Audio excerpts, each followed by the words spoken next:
Morning, Audacious Church. It's time for another devotion.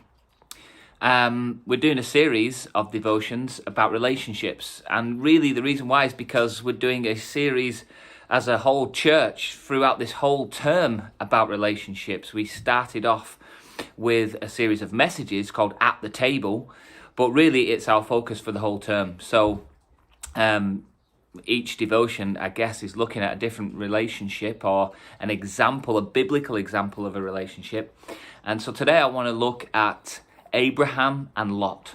Abraham and Lot. They were uncle and nephew. That was their relationship, but essentially it's an example of a family relationship. In Genesis 13, there's a few verses that describe something that happened between these two guys, these family members. Verse 12 and 13 of Genesis 13 says, Abraham lived in the land of Canaan, while Lot lived among the cities of the plain and pitched his tents near Sodom. Now the people of Sodom were wicked and were sinning greatly against the Lord. Then in verse 18, it says, So Abraham went to live near the great trees of Mamre at Hebron, where he pitched his tents. There he built an altar to the Lord. So for today's devotion, let's see what we can learn from this famous pair, Abraham and his nephew Lot. If you read the whole chapter, then you'll see that they experience some classic relational challenges, shall we say, to put it mildly, like most families do. So the verses that I just read are describing what happens when they decide to separate. Like when your mum puts you and your siblings in separate rooms while everyone calms down. It's this kind of scenario. They're kind of being separated and cooling off. But the verses that I've highlighted are significant because they show what happens next. We all know that there's nothing that affects our emotions like our closest relationships. No one can wind you up like your family or your closest friends. And in the heat of the moment, we say things that we don't mean, and we make decisions that we would otherwise not. Abraham decided in the heat of the moment to live near a place called Mamre, which means strength. That was verse 18 that I read.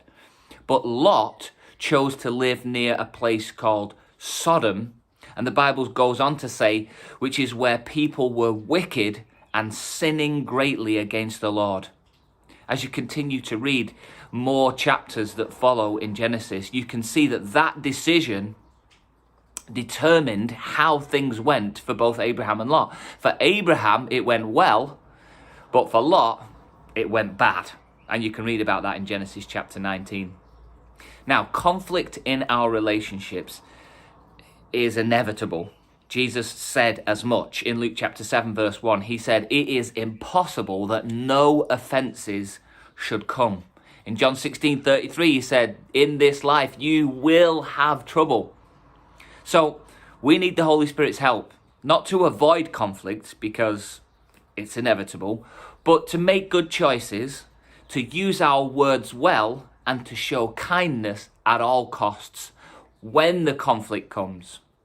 The fruit of the Holy Spirit listed in Galatians chapter 5 is not a list of his actions that negate our responsibility.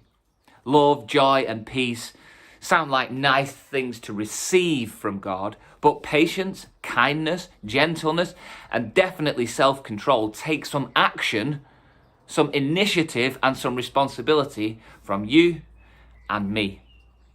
So, next time you're having some kind of relationship challenge, you're arguing, you want to throttle someone, we need to ask for the Holy Spirit's help to make good decisions that will actually take us towards God's best for our lives and for our relationships, and not away.